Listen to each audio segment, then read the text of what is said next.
Déjà, avant de commencer avec la technique, il y a quelques principes à respecter. D'accord? En fait, il ne faut pas mélanger. Souvent, en lutte à livrer, on veut tout le temps attaquer. On veut attaquer, on veut attaquer. Puis en gros, c'est celui qui attaque le plus qui va gagner. Mais il ne faut pas oublier qu'il va falloir avoir un moment de défense. D'accord? Il faut respecter ça. C'est comme, je sais pas, au foot, c'est facile à imaginer. Si on est dans le camp de l'adversaire, ben on est en train d'attaquer et lui, forcément, il est en train de défendre. Il ne peut pas attaquer en même temps.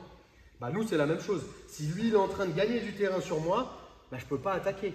Après, oui, il y a des possibilités de contrer l'adversaire, mais vaut mieux quand même être sur une position plutôt 50-50 où ni lui, il est en train de me dominer, ni moi, je suis en train de le dominer, pour pouvoir créer mon opportunité pour attaquer. D'accord? Donc, il ne faut pas oublier de défendre s'il est en train de me dominer. C'est bon? Là, c'est pas ce qu'on va voir. On va voir du coup une attaque quand mon adversaire il est debout. Ok, c'est vachement à la mode là, le wrestling up. Hein, Audric, il est fan, il a acheté tous les DVD sur BG Fanatics. Merci, comment tu sais? Merci, ça remplit mon compte bancaire. Donc du coup, ici, mon adversaire il est debout. Moi, je vais avoir plutôt une attitude du coup offensive ici.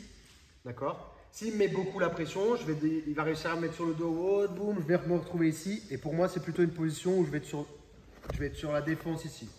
Ok, je vais l'empêcher de passer, l'empêcher de passer, l'empêcher de passer, jusqu'à ce qu'il y ait une opportunité. Là, j'ai choisi d'être plutôt offensif avec lui. D'accord? À partir de là, qu'est-ce que je vais faire? Une technique que j'aime bien faire et qui va reprendre un peu ce qu'on a vu là debout, c'est quoi? C'est que je vais venir crocheter ici sa jambe. Lui, normalement, quand je vais toucher sa jambe avec... reste là. Quand je touche sa jambe avec mon pied, lui, il se dit quoi? Putain, c'est cette jambe-là qui veut m'attaquer. On est d'accord? Sauf que moi, je me suis déjà placé pour aller attaquer l'autre jambe. J'ai sorti mon bassin de ce côté-là. C'est compliqué pour... Vous avez vu, sa jambe, elle est loin maintenant de moi. Je ne vais pas pouvoir l'attaquer. Mais lui, comme j'ai touché cette jambe-là, il va croire que c'est celle-là que je veux. Mais non, en fait, c'est celle-là. Je vais venir me rapprocher et l'attraper. Vous avez vu, je suis de côté. Comme on a vu le principe de tout à l'heure, je ne rentre pas de face. Ici, pour lui, c'est facile de scroller ou voilà, exactement, ou venir me mettre la pression s'il veut passer la garde. Donc, je me suis mis déjà deux profils.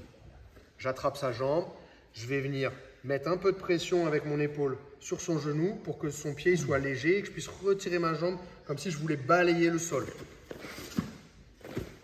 Et on peut refaire la même technique que tout à l'heure où je le lève. Ok? On est là, boum, je vais venir mettre mon crochet derrière et en même temps que je fais ça, je vais me déplacer. D'ici, je vais venir attraper sa jambe, me relever en coiffant le sol avec ma jambe. J'attrape son talon, je recule et je peux venir le ramener au sol. On essaie ça. Si ça se passe bien, on voit un truc un peu plus avancé. 1, 2, 3.